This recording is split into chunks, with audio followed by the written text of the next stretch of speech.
Hey everybody, aloha, good evening. It is 9 o'clock here in DC and 3 o'clock in Hawaii. All right, I think we're connected now. Wait a couple of minutes or seconds before I launch into things, but I just want to welcome everybody who will start joining us for this week's town hall meeting. I'm here in Washington, D.C. We'll be here, I don't know for how long, maybe the next couple of weeks. We've got still a lot on the docket, the foremost of which is trying to get some kind of agreement on another COVID relief package. Hey, Eric, aloha, good to see you. Adam, Carlos, thanks for joining me tonight. I want to start, though, by talking about a tragedy that's occurring in Hawaii right now as we speak.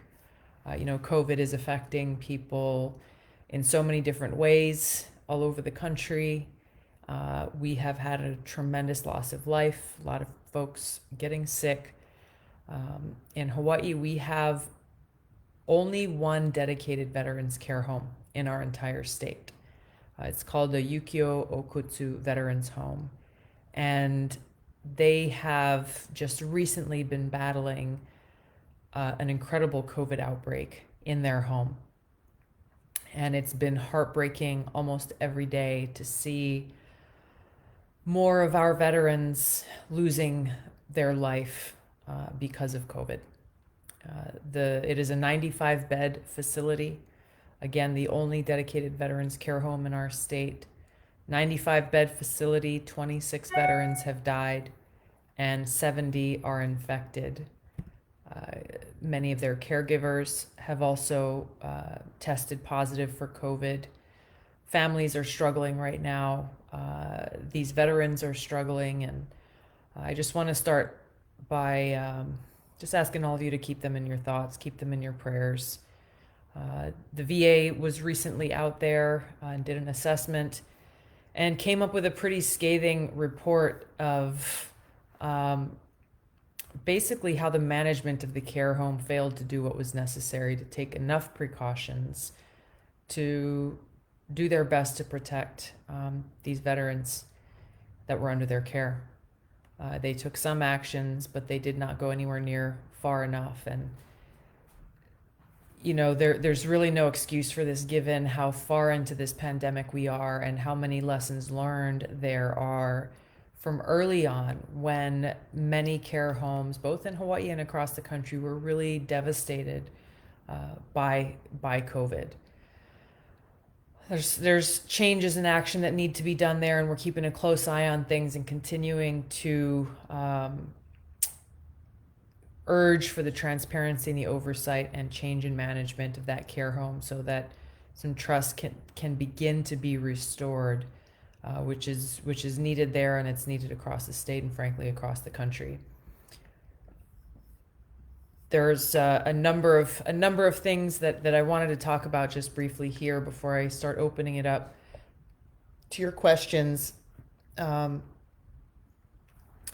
I think one of the key issues that we continue to see in our state in Hawaii is that there continues to be a lack of transparency about where federal dollars have gone. Recent reports say a very small amount, maybe around 10% of all federal coronavirus dollars that have been allocated to our state have been spent. So where is the rest, and why aren't they pushing it through to be able to help all those who need help? We still don't know exactly how many contact tracers are working, even after Whistleblower bravely came forward and talked about how at that time there were really only 15. The numbers go up and down. The data is different. We look on one state website, we get one piece of information. We look on another website, we get another piece of information. Now the state and the governor is talking about lifting the 14-day travel quarantine on October 15th for anyone who's coming in who's had a negative COVID test 72 hours prior to travel. I think we've seen how a kind of testing protocol can work in other places, but it can only work if you have a robust contact tracing system in place. number one, so that if anybody does come in and maybe they got a false negative or maybe they picked up something on the plane, that can be quickly contained and isolated so it doesn't become another issue of community spread. Number two, our numbers have to be low enough already. We have to be in a point of recovery, which I'm hoping that we are entering into that phase. And there has to be transparency about what's going on, what the process is, what the plan is, and frankly, we're just not seeing that yet. So I'm working with my staff right now. We've got a list of questions for our governor and his administration so that we can try to get answers for all of you. I know you have questions like I do. There's been a number of bills that we voted on this week already. Probably the most immediately consequential one is it's a bill to fund the government through the end of the year. This is something, unfortunately, that has happened virtually every year that I've been in Congress, where in a normal situation, the process is that an appropriations bill is passed by both House and the Senate and sent to the president before the September 30 deadline, which is the end of the fiscal year. I don't think we've seen that happen once since I've been here. And it really is yet another symptom of the lack of making it a priority to actually work out the differences in each of these bills so that you get a bipartisan deal. It has to be bipartisan. It doesn't work otherwise. So what we end up with is what they call a continuing resolution, which basically funds the government at current levels for a short period of time. In this case, it is until December 11th, supposedly to give them time to be able to work out a deal on the actual appropriations package. And rather than go through each funding bill and pass it on its own, where members of Congress like myself, who's not on the Appropriations Committee, can have the opportunity to offer amendments and really look at what is in the funding bill for each area of the federal government. Instead, they just lump them all into one big fat funding bill where there's virtually no opportunity to exercise judgment about one issue or another. So anyway, it is what it is. This is where we're at now. I think it's important. I voted for it because we cannot afford to have a government shutdown in the midst of everything else that's happening here. We've got to focus on making sure, number one, that the White House, the Senate, and the House come together with some kind of COVID relief bill. We've been waiting for months for this to happen. Small businesses are concerned. People are still without jobs. People need help. People are struggling and suffering, and their inability to come to an agreement is just a failure across the board, in my opinion. And then secondly, to make sure that there is a plan to have actual debate and conversation and amendments towards getting our government funded as we go forward. Really getting some kind of certainty at a minimum from our government and support for our community, I think is an incredibly important thing right now. So those are the main things I wanted to let you know about here in DC. Angel says smile. Sorry, Angel. It's been a long day.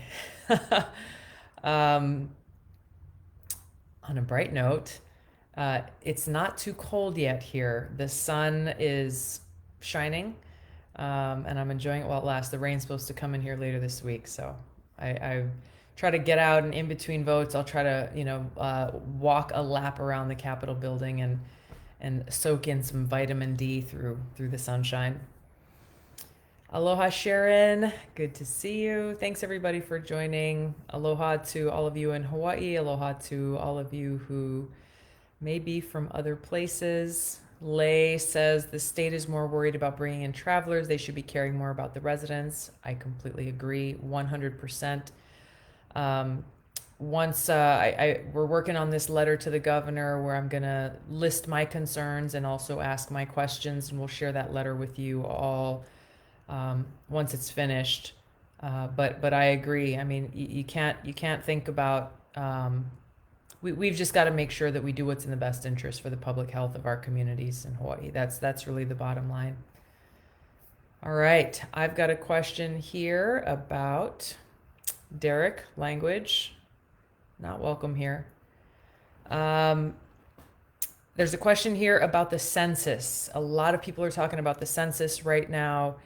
It is the deadline for the census is very quickly approaching, and it's not something that comes up very often. So if any of you have not yet filled out your census, I highly encourage you to do so, and find out if the people closest to you in your life have done the same.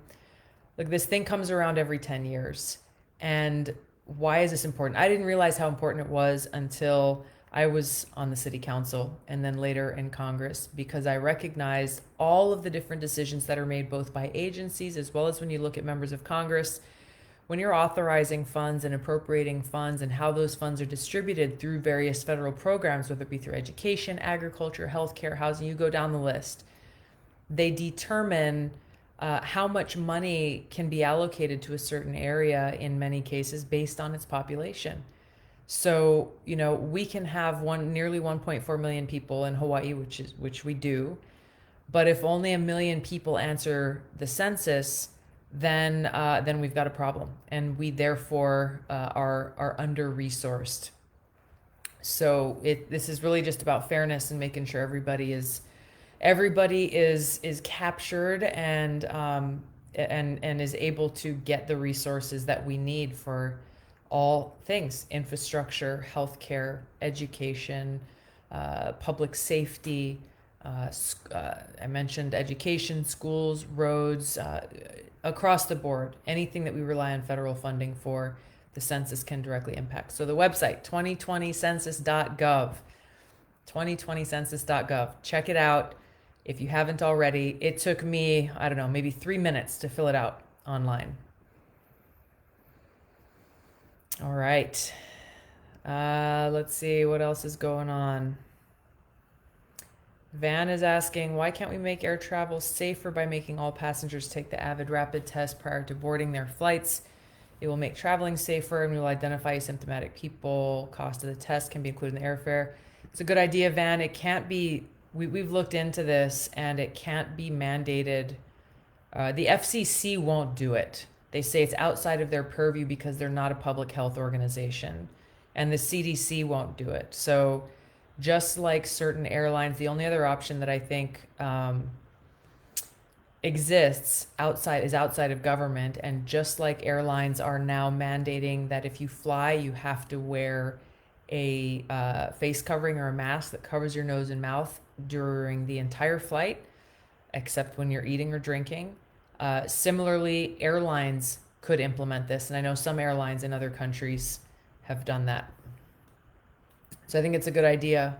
I don't know about the efficacy or the accuracy of the AVID rapid test. I haven't researched that, but I think that we need to be able to have more of these rapid tests available so that people can test even if they're testing frequently.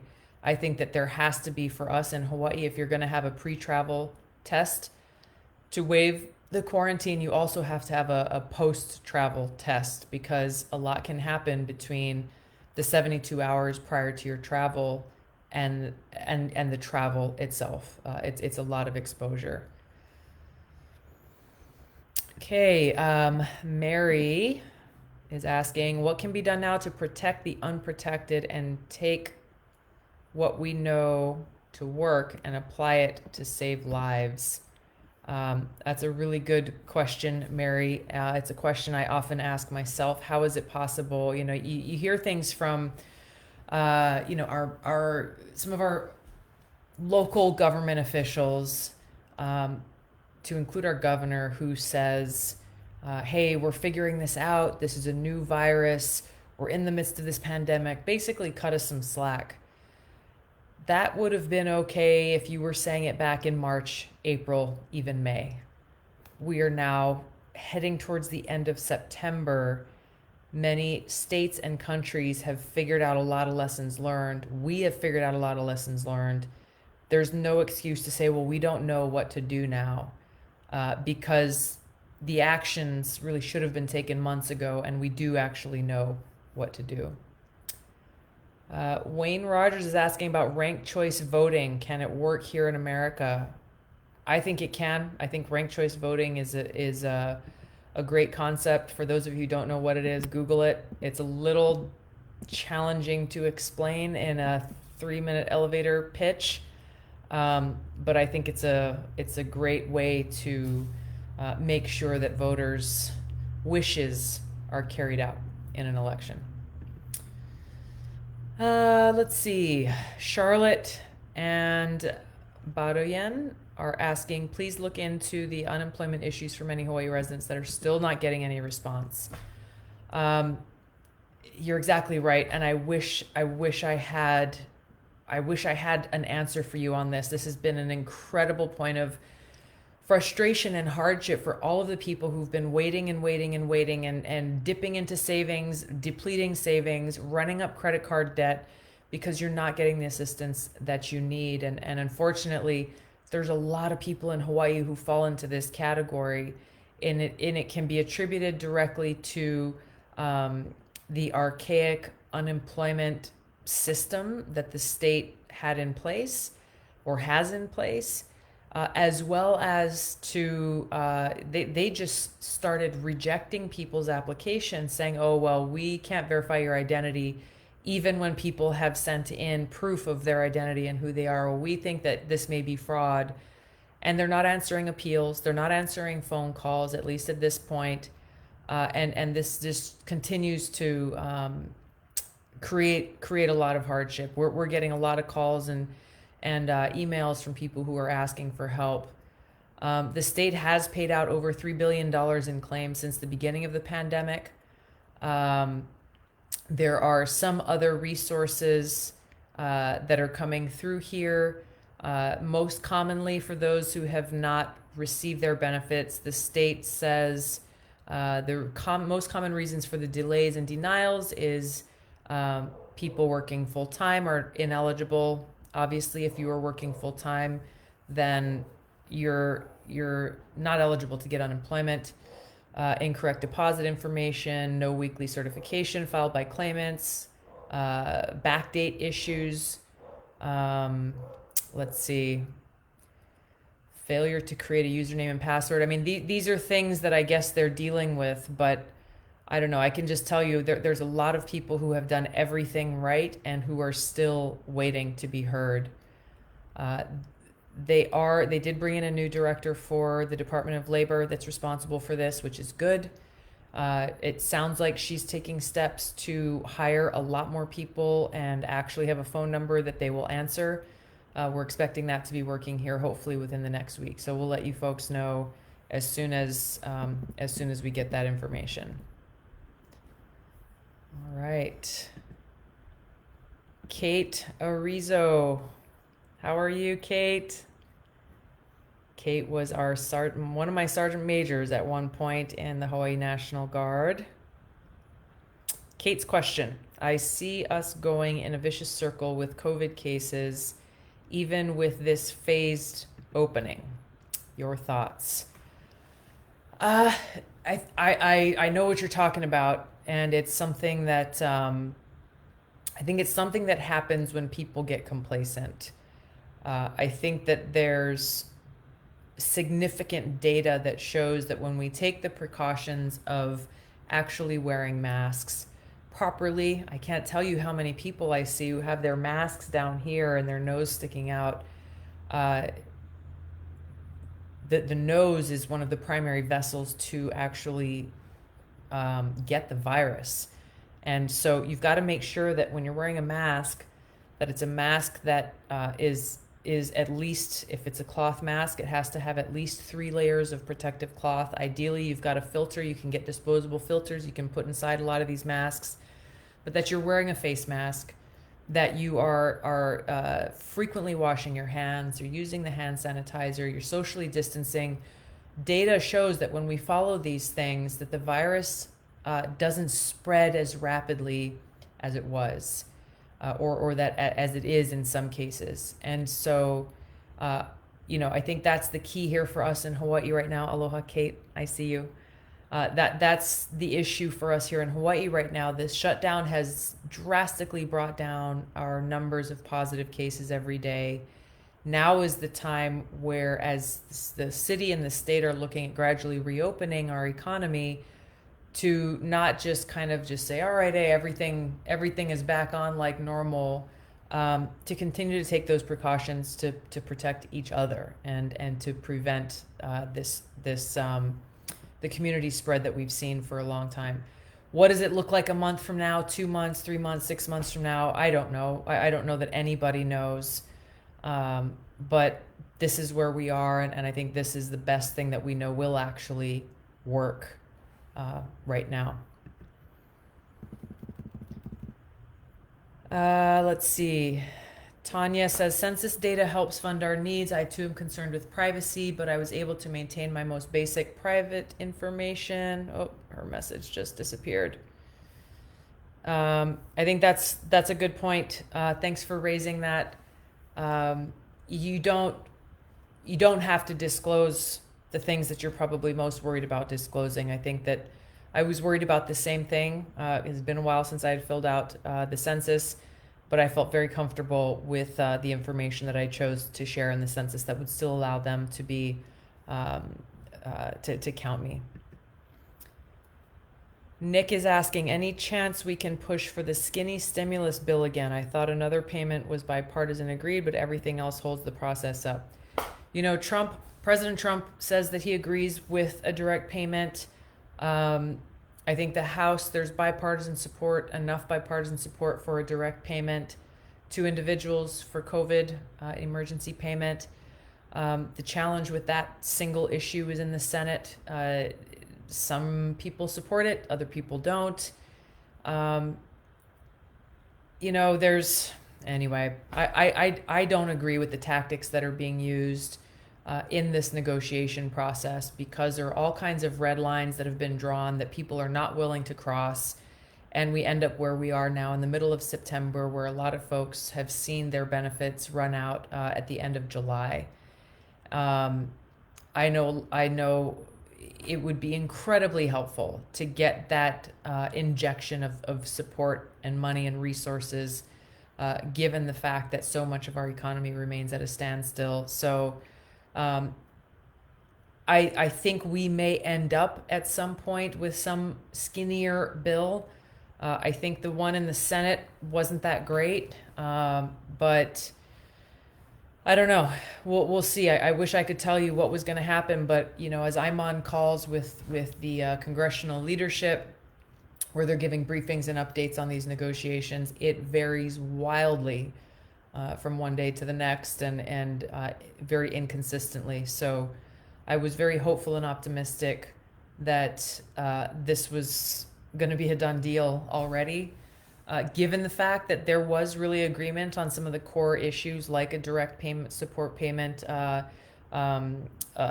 like reopening PPP for small businesses to get another round of assistance. There are some rental assistance and housing assistance. There are some things that there's cross-partisan support for, but they haven't made a deal yet. So that's the issue. All right, we have about 5 minutes left. Matthew says, before I get to Matthew, Nikki says, what are your feelings on Hawaii not opening up until we are vaccinated, like Mayor Caldwell was talking about yesterday? I didn't see what he said, but I think that is, that's not going to happen. I'll just leave it there. That's not going to happen. To say that people are going to be forced to be vaccinated, or that nothing is going to be able to be reopened until people are vaccinated, that's ridiculous, because no one even knows when there's going to be a vaccine, first of all. Second of all, for any mayor to say they're going to start forcibly vaccinating people is wrong, to say the least. So leave that there. Matthew's asking, what do you think of more legal protections for military whistleblowers? I support this. There are not enough protections for whistleblowers currently within our system. The Military Whistleblower Protection Act, it was enacted in 1988. It has continued to be strengthened since then. The act ensures that there is no reprisal and that whistleblowers will not be silenced when coming forward. Also, an alternate route is a member of the military can go and access and speak to their member of Congress and see their member of Congress as a whistleblower avenue. And that is, and anybody who's been in the military knows, from day zero of basic training, people are saying, hey, drill sergeants were saying, if you don't like what's going on, write your congressman. So those are the options that are available. I think across the board, there's more to be done. There's more to be done to protect whistleblowers, those who are exposing illegal or unconstitutional actions or abuses of power within our own government. And I think that's really important. There's some things I'm working on to do just that here in the near future. Randy is asking, is the House still investigating what happened to Hawaii's $50 million that was allocated by the federal government, by Congress, to address the public health crisis in Hawaii, the COVID public health crisis? The answer to that is yes. We are still pushing Congress to exercise that oversight. Congresswoman Anna Eshoo, who is the chair of the committee that is responsible for public health in the House of Representatives, as you know, she sent a letter to Governor Ige requesting answers. He responded and said, please give me more time. She's giving him some more time. And she's informed us that she is expecting to get those answers from Governor Ige, and I look forward to helping support her in getting those answers. As soon as we have information, we'll share it with you. But this issue is not limited now to the Department of Health. We are seeing now across the state there's been a tremendous amount of federal money allocated, and a lot of that money just has not been spent.